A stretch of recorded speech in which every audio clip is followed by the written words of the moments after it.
3 de la loi, qui a été durci par un amendement du gouvernement au Sénat, puisque le texte initial ne prévoyait pas de sanction pour les gens qui refusaient les réquisitions. Et maintenant, il prévoit une sanction allant jusqu'à 3 ou 5 ans de prison ferme de mémoire pour ceux qui n'obéissent pas aux réquisitions de l'État. Ces réquisitions portent sur les personnes ou les biens, c'est-à-dire concrètement en cas de menace grave qui n'est pas une guerre. La loi précise que ça peut être une menace sur les institutions de la République, comme des émeutes. En cas de menace grave sur l'État, sur la République, le gouvernement peut réquisitionner vos biens, peut réquisitionner votre entreprise, peut vous réquisitionner vous-même pour faire les actions décidées par l'autorité administrative locale, c'est-à-dire le préfet.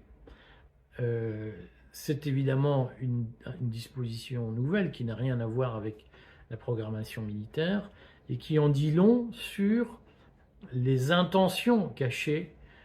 du gouvernement, à peine cachées d'ailleurs puisqu'elles sont inscrites dans le projet de loi, ou en tout cas sa volonté de durcir sans cesse les dispositions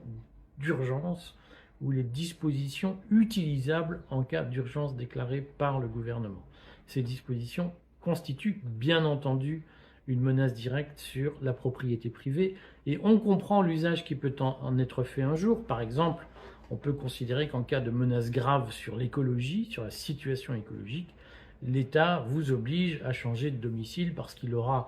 considérera que votre maison est une passoire thermique ou qu'elle consomme trop d'énergie, elle est trop grande pour vous, trop loin des centres, elle vous oblige à trop polluer. Les dispositions légales ne permettent pas encore de le faire, mais on voit bien que nous sommes sur cette pente glissante où la loi va pouvoir remettre en cause la propriété privée pour mener en place des politiques publiques qu'elle considère comme nécessaires aux intérêts de la nation.